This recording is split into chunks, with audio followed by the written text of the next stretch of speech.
We're happy to be chatting with you about this Bali Global Classroom Adventure that Global Family Travels, which is my company here in Bellevue, Washington. And then we're working with the World Affairs Council, the Global Classroom Program, which is actually what Ryan is representing. So let me just get to the right screen here and flip through the slides. To the next slide. This is just an overview of what we'll be chatting about. Chat a little bit about our organizations, and then we'll talk about the trip, and then address some questions as well. I was actually in Bali right before the pandemic in 2019, and it's one of my favorite places. I travel a lot, and it's just a beautiful island, beautiful destination, and so much to learn. And I just want to tell you a little bit about our company. We're actually 13 years old this month, and so we're now a teenager. We basically partner with nonprofit organizations and dig a little deeper into the destinations. And I'm an anthropologist, and my background is in international development. I worked in Washington, D.C. and for USAID, U.S. Agency for International Development. So when I started this travel business, I looked at how can we, learn from traveling and, basically use travel as a means to build cultural bridges as well as to foster global citizens. So our trips basically are community service engagement, and we include a mix of culture, educational activities, and then sometimes homestays and participation in service projects with the nonprofits that we work with. And so we're basically fostering destination stewardship.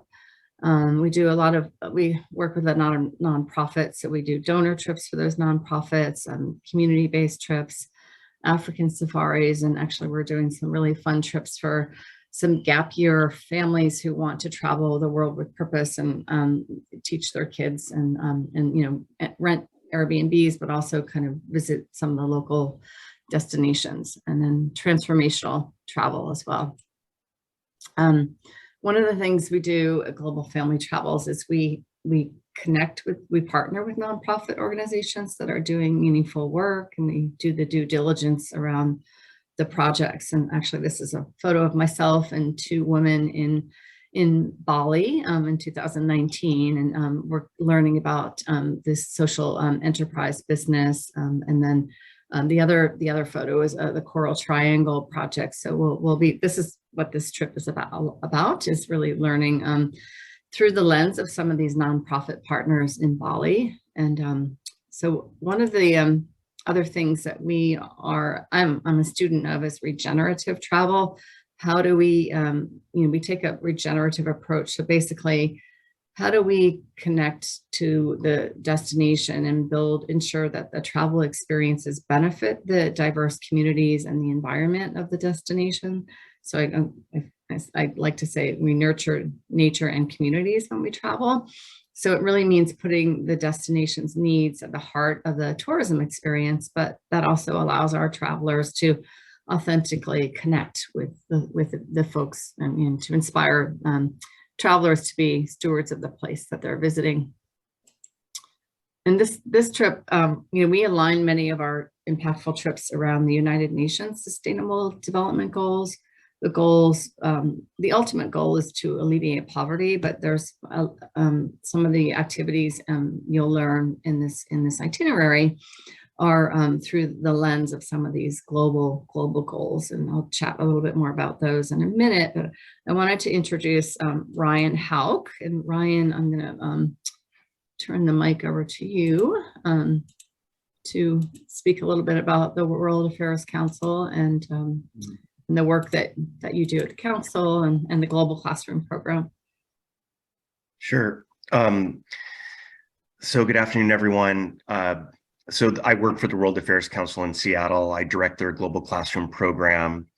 And really the purpose of our program is to bring the world into the classroom for educators, students, and community members. And so we do a lot of professional development for educators. We have some student programs, and we really want our educators and students and community members to really embrace the idea that we live in an interconnected and interdependent world. And so we want to foster dialogue, conversation, discussion, and sustainable solutions to a lot of our local and global challenges. So the World Affairs Council was founded in 1951. And in addition to the Global Classroom Program, we also have two other parts of our council. We have a global leadership exchange where we bring in international visitors through State Department programs, professionals who come to the United States on various projects and programs. And then we also have a community events division. And our community events division puts on a number of different programs for our community, both in person and now virtually, on a number of different global issues with lots of different speakers. So I've worked for the council for about 9 years now. But in addition to that, I guess I should say I'm also a high school teacher, a veteran social studies teacher, and I teach a little bit north of Seattle in Snohomish.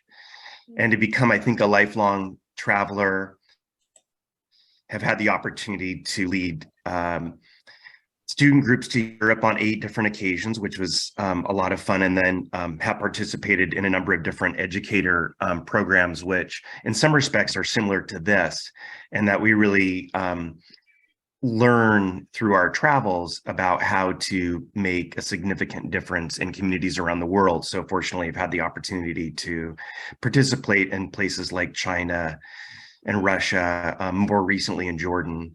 So I'm really happy to be here and really excited to lead this trip. Thank you, Ryan. I'm going to flip to the next screen and chat a little bit about the dates, and then I'm going to turn the mic back to you when we start chatting about some of the United Nations Sustainable Development Goals too. Let's see here. And then, sorry, I'm gonna go back to,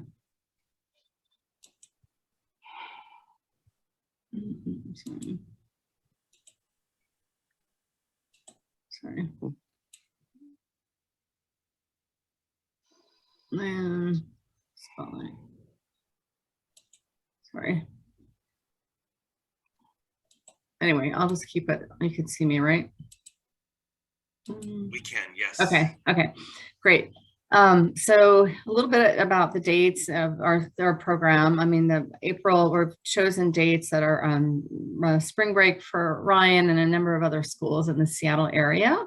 Hopefully it works out for others, and certainly this program is something that we're open to working with groups to do too. If you have a group of interested from school, I think it's an amazing program. And just a little bit more about the dates and the price. And Ryan is our trip leader, which I'm so thrilled about. And as I started putting together this presentation, I was like, oh, I want to go on this trip. It looks amazing. So, so we'll be referring to the United Nations Sustainable Development Program, and Ryan, and through the Global Classroom Program, maybe Ryan, you could chat a little bit about the teacher packets. Sure. There are more than just the life underwater United Nations Sustainable Development Goal, but that's one of the key ones that we'll be focusing on. And we want to use this resource packet to at least educate some folks before we go on the trip. So maybe you want to chat a little bit about that, Ryan. Sure. Yeah. So in my classroom and also in my role at the World Affairs Council, we use the 17 UN Sustainable Development Goals as sort of a lens to sort of examine and explore, local and global issues, because they're really sort of interdisciplinary and interconnected and really affect all of us.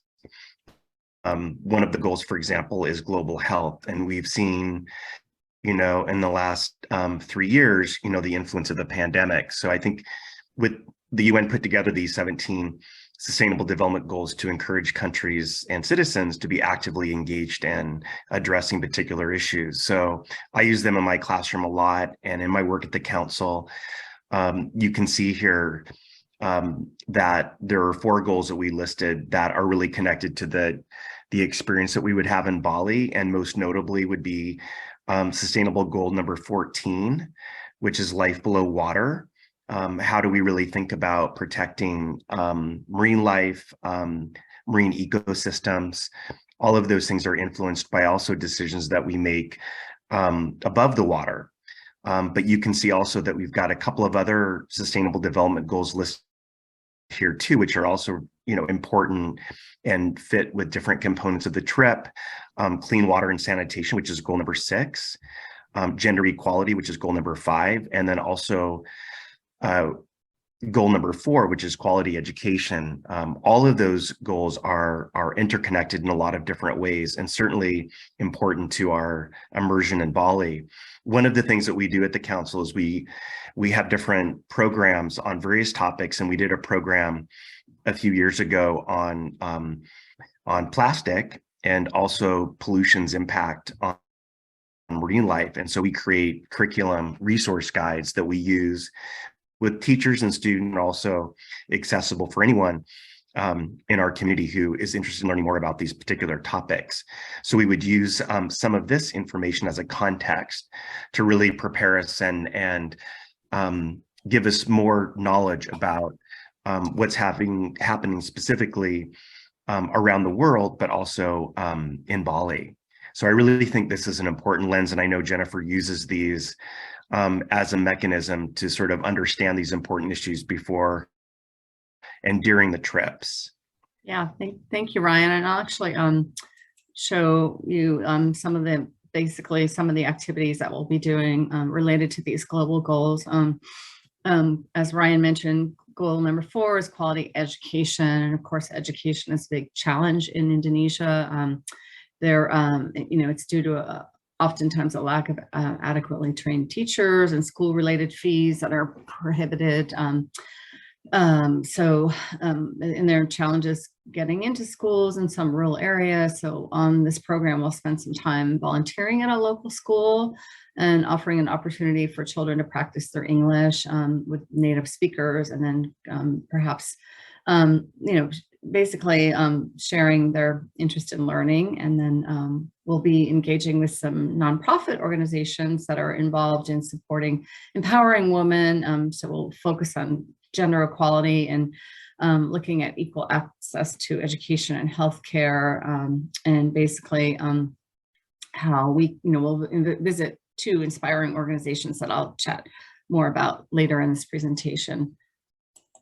And then a lot of this itinerary is focused on life below water and goal number 14, as well as clean water and sanitation, goal number 6. So water scarcity, poor water quality, and sanitation. Basically, unfortunately, across in Bali there's a looming water crisis there. The groundwater is being consumed at an alarming rate, and unfortunately, tourism contributes to some of this, the hotel. So it's basically we're going to learn about some of the challenges with clean water, and then we'll do a little service project with 2 organizations that are addressing the water crisis. And then we'll life below water. I'm really actually excited about some of the activities on this program. Our oceans provide so much to learn, so much to our global ecosystem, and we'll explore an organization with a success story to just tell about how their community moved from destroying their marine life to protecting and nurturing it. And we'll also do 2 community service projects focused on preserving the health of our oceans. So there's a little photo of a rice paddy here. One of the as I mentioned earlier, our travel pillars are learn, serve, and immerse. So we'll in your time in Bali, each new person you meet and each experience is an opportunity to learn. We'll be focusing a lot on Trihita Karana. It's a philosophy in Bali, and it's basically how you connect to community, to nature, and God. So it's a very spiritual island. So that, like I said, I'm going to go to the next slide. We'll basically look at learning, doing a lot of kind of immersion activities in workshops. So that will be, and like I said, meeting all those NGOs and all of that. So there's no shortage of opportunities to to learn in Bali. And we'll do a little pre-departure learning as well, giving you access to the packet and some other resources. The community service programs, I mentioned to you that there's, we'll be focusing on those Balinese nonprofits and projects that support those United Nations Sustainable Development Goals. And I'll, through the itinerary, share a little bit more about that. And I'm going to fast forward to some of these screens, but as I already mentioned to you, some of the United Nations goals and the service aspects are related to that. There's a photo of one of the NGOs that we will be visiting, and some of the ladies. I mean, you'll see, Balinese. They make these daily offerings, and they put them out daily in their shops or at their doorsteps. And this is a woman at a hotel delivering them to each bedroom, like door, to the little offerings. So the immersion aspect there, we'll spend our days engaging in activities with Balinese people and nonprofits, and we'll get a deep sense of a culture and daily life. And we'll also, be doing some activities, like I said, with the nonprofits, and we'll also have some fun activities around traditional puppet shows and performance, and visiting sacred temples, and learning the local arts at a banjar, which I'll chat about in a minute. So here's a map of Bali, and some of the locations that we'll be at, and I'll speak more about them when I get to the slides, but just to give you a sense of the island. And the airport is obviously where we arrive and fly out from, and Ubud is where we'll be spending at least 5 days. And Pumateran, sorry, is one of the destinations where we'll be focusing on life underwater, some of the activities up there, and then a little beach town called Sanur. And so Ubud is a thriving village in the the heart of Bali. It's famous for arts and crafts, and actually the word Ubud comes from the Balinese word for medicine. So there's a lot of people who flock there for healing energies and good spirits, yoga, and artistry, and indigenous wisdom. These are the little offerings that I was telling you about that are made daily, and we'll actually learn how to make these. So day number 1, we'll get to the details now. We'll arrive in Bali, and of course it's a day of settling in and just exploring. And if people are there, have a welcome dinner. If some people might be arriving later, but the idea is to meet with your trip leader and have a welcome dinner, and then off to a good night's sleep before starting a busy activity and itinerary the next day. The next day is focused on a welcome orientation, and that orientation happens at the banjar. And the banjar is like a community center. So we'll learn about, like I said, the Balinese philosophy of Trihita Karana, and then we'll have the workshop includes Balinese music, dance, wood carving, and then making those little offer makings. And then from there, after lunch, we'll go and have a little rest, and then we'll put on the Balinese sarong and go out to attend a royal palace tour and dinner at the Peloton Palace, and we'll meet with the prince of the palace, and then we'll take in an evening performance of the traditional Balinese legong dance. So it's a busy day of learning all about the culture and getting adjusted. Here's some photos of the banjar activities, so making your name in the wood carving. And this is we actually learn how to play the local instruments here too.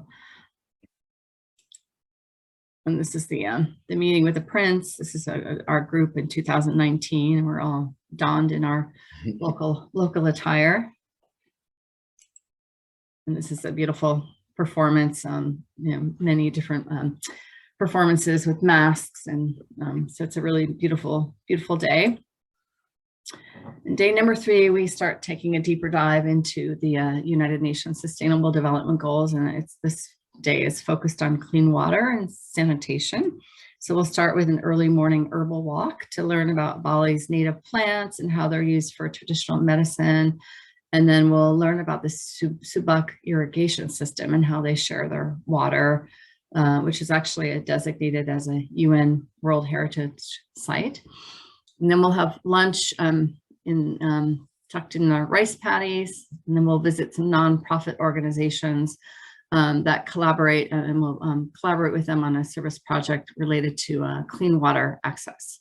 And then we'll have dinner on your own in the evening to explore one of Ubud's many delicious restaurants. Here's a little photo of the some of the herbal walk.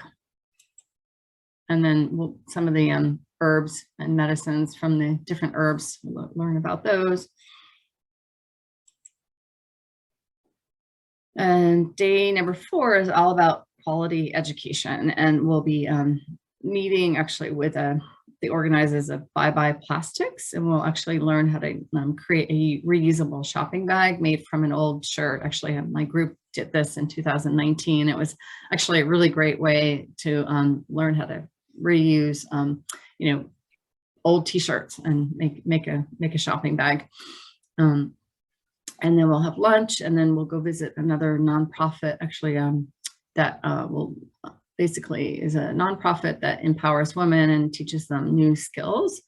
And then I'm not sure why this gentle yoga class is in here, but if anybody's interested in a yoga class, it might be another. We're doing a retreat there, but they left that in there, so we can always do a yoga class if anyone's interested. So anyhow, and then we'll have a dinner catered by the Women's Center there, and then we'll go enjoy a puppet show. And there's the Balinese culture is filled with animism and Hinduism. So there's actually a really cool museum that we'll hopefully have time to visit, a museum of masks and puppets, to learn about the art of making the masks and all of that, and the connection to the spirituality of the island and the culture.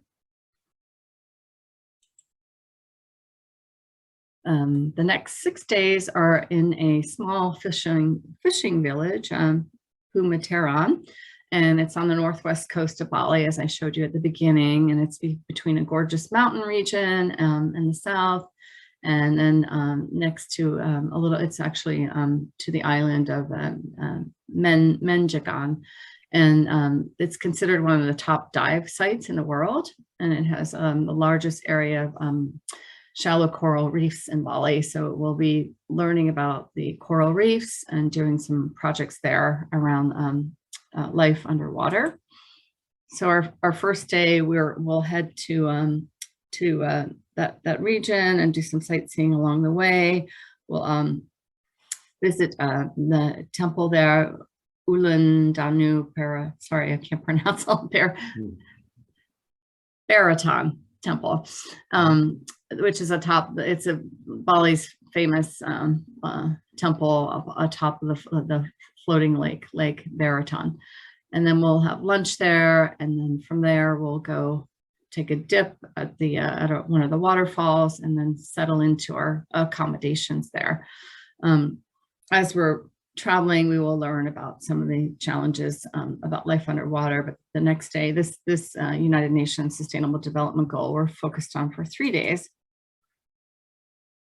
Some of the photos of the temples here. And the next day, we'll look at, again, we'll have a presentation by the BioRock Coral Restoration Project, an initiative using technology to speed the growth of coral reefs. And then we'll snorkel over the coral restoration project. For those who aren't interested in snorkeling, we can learn about it, but hopefully everyone will be into that. And then we'll have lunch, and then we'll enjoy a special dinner with a local Balinese family at their home. And then we'll go on a night trip to the Melanting Temple, Bali's temple for prosperity. And then the next day is, again, we're focused on the same United Nations Sustainable Development Goal, but it's actually a day of projects with both two nonprofits, the Trash to Treasure Project, and then we'll visit a turtle hatchery where they're working to help increase the number of sea turtles. And so we'll do a little beach cleanup, and we'll have lunch on the island, and then we'll return and have dinner on our own and wind down. And, you know, each day Ryan will be sort of facilitating conversations around the global goal, as well as, you know, kind of a debrief with our guide. There'll be a local guide as well, talking about some of the challenges. I already mentioned that. Sanur is actually the next spot, and I showed that the little beach village down on the southeast corner of the island. So we'll settle in there, and then we'll go to visit Coral Triangle Center. And actually, I had the privilege of going there, and they do an amazing job to talk about the restoration and the importance of the Coral Triangle in Indonesia, and how they're helping to preserve marine biodiversity. So that is a really great educational experience that we'll enjoy that day. And then the last day, we'll focus on gender equality, and we'll meet it's the Roll Foundation, and basically we'll learn about their programs. It's to teach new skills to women and to build confidence for their success. So we'll actually do hands-on activities with them, learning about do some weaving or soap making, and then we'll have lunch with the students there. And then after lunch, we'll spend the afternoon touring, you know, with the students and doing some fun cross-cultural activities with them. And then we'll have a final sunset dinner on the beach, and then enjoy time to kind of unwind and pack to go home. Here's some of the photos of the nonprofits that we'll work with. And this is pictures of Sanur, the beach town. And then the next day, depending upon the time of flight, we'll have, you know, breakfast together, and then debrief, and then prepare for the journey home.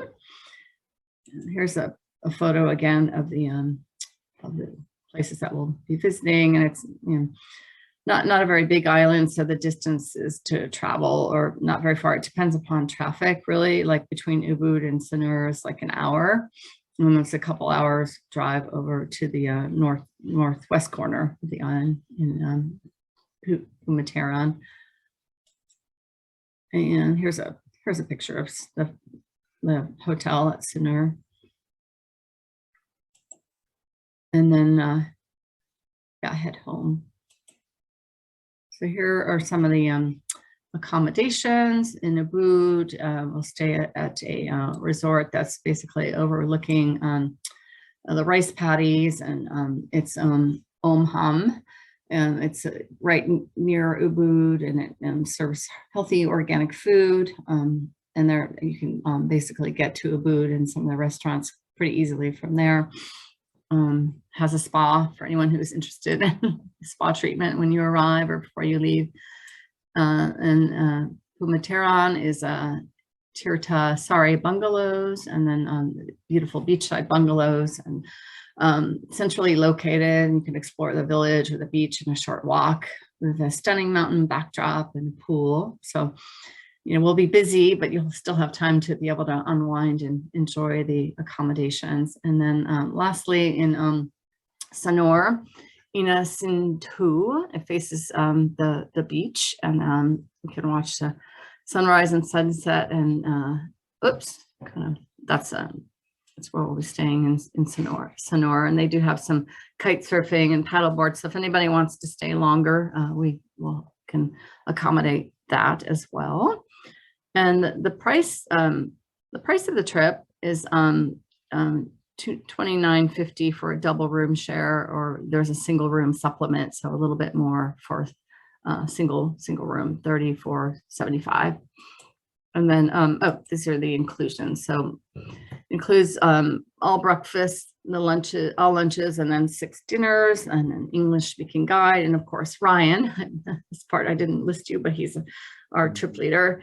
And then 9 nights of accommodations, and then all of the activities mentioned, and then, 24/7 emergency staff, and then a booklet that we put together, and then some special gifts as well. Let me get to the next slide. And so you can scan this. I know though, for those of you who are getting this recording, this will open up the trip. You can take your phone and scan that, and it will open up the booking page. And so I'm happy to send that to folks. And we have a PDF that we'll send you as well with the program. So there's an online booking page, which is that link if you take a photo of that. And then at this point, we just require a deposit, and then the balance of the trip is due 45 days before the trip. And then we put together a checklist, and we'll be in touch with you regarding flights, and we'll have a pre-departure meeting to get to know everyone going on the trip.